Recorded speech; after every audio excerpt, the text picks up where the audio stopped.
어떻게 하면 이 프랜차이즈 본사가 이 건설기본법 위반 위험을 싹 피하면서 사업을 할 수 있을까요?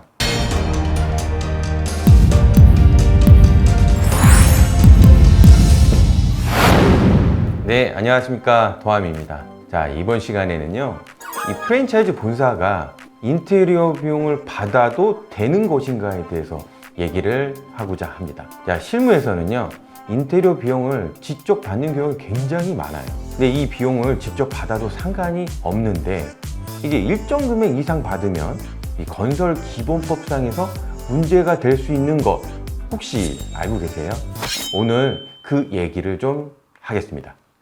제가 이 가맹거래소로서 이 정보공개서랑 가맹계약서 작성하고 이 프랜차이즈 등록을 도와주는 일을 많이 하고 있다 보니까 인테리어부터 이 가맹점에 납품하는 원부재료 등 기본적인 프랜차이즈 시스템을 구축하고 설계를 하게 되는 경우가 굉장히 많습니다. 자, 그러다 보면 자연스럽게 인테리어 얘기가 나오게 되는데요. 사업 초기에는요, 마땅한 가맹본부를 도와줄 인테리어 업체가 없어서 인테리어를 가맹본부로 지정해 두는 경우가 굉장히 많습니다.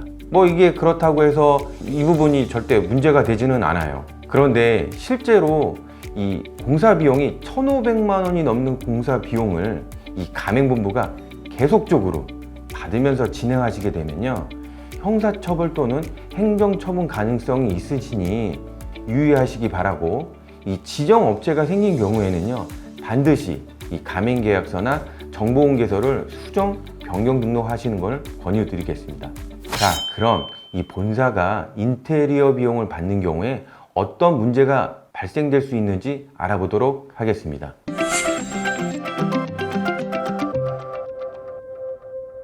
이 건설기본법에 따르면요, 현행 기준으로 1,500만 원 이상 업무를 수행하게 되면 이 반드시 건설업 등록을 해야 되는데요.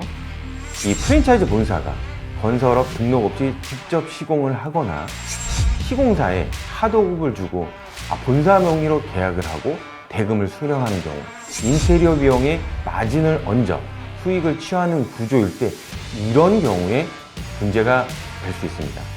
그럼 이 무등록 건설업으로 간주가 되면 어떤 처벌을 받게 될까요? 첫 번째는요, 형사법 기준으로 3년 이하의 징역 또는 3천만 원 이하의 벌금이 있을 수 있습니다. 그리고 두 번째는 민법상의 문제인데, 이 계약이 무효가 될 수도 있고요, 이 본사가 인테리어에 대한 손해배상 책임을 질 수도 있어요. 그리고 세 번째는 이 가맹사업법상 문제가 발생이 될 수 있는데, 이 행위가 구속조건부 거래이기 때문에 이 공정위로부터 과징금의 제재를 받을 수도 있습니다. 어떻게 하면 이 프랜차이즈 본사가 이 건설기본법 위반 위험을 싹 피하면서 사업을 할 수 있을까요? 첫 번째는요, 본사는 시공하지 않고 이 시공계약은 가맹점주와 시공업체 간 직접 계약을 체결하는 등 본사가 인테리어 업체를 소개만 하는 것입니다.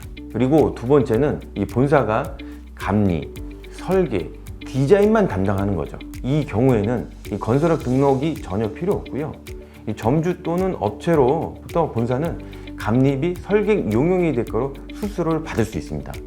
이것은 전혀 문제가 되지 않고요, 회계상 설계 용역, 수수료 등으로 회계 처리를 할 수 있습니다. 제 생각에는 이 방법이 제일 속편하고 안전한 방법입니다. 그럼 인테리어에 대해서 실무에서 많이 묻는 질문 몇 가지만 좀 소개를 해볼게요. 인테리어 업체가 1,500만 이하의 공사만 계속하면 등록 안 해도 되나요? 라는 질문 많이 하시는데요. 이론상 가능합니다. 그런데 1억짜리 공사를 이렇게 막 쪼개서 반복적으로 분할 계약하게 되면 이게 회피 목적이 명백해서 위법으로 간주가 될 수 있습니다. 또 이런 질문 많이 하시죠. 프랜차이즈 본사가 인테리어 공사를 강제할 수 있나요? 네, 인테리어 디자인 등록 아니면 특별한 특허나 기술을 보유해서 이거 이 회사가 아니면 안 된다는 어떤 조건과 명분이 있으면 가능합니다. 근데 사실 이런 경우는 거의 드물죠. 그래서 잘못하면 이 부당하게 가맹본부의 지위를 이용해서 이 강제로 거래를 하게 만드는 구속 조건부 거래로서 공정위가 아주 싫어합니다.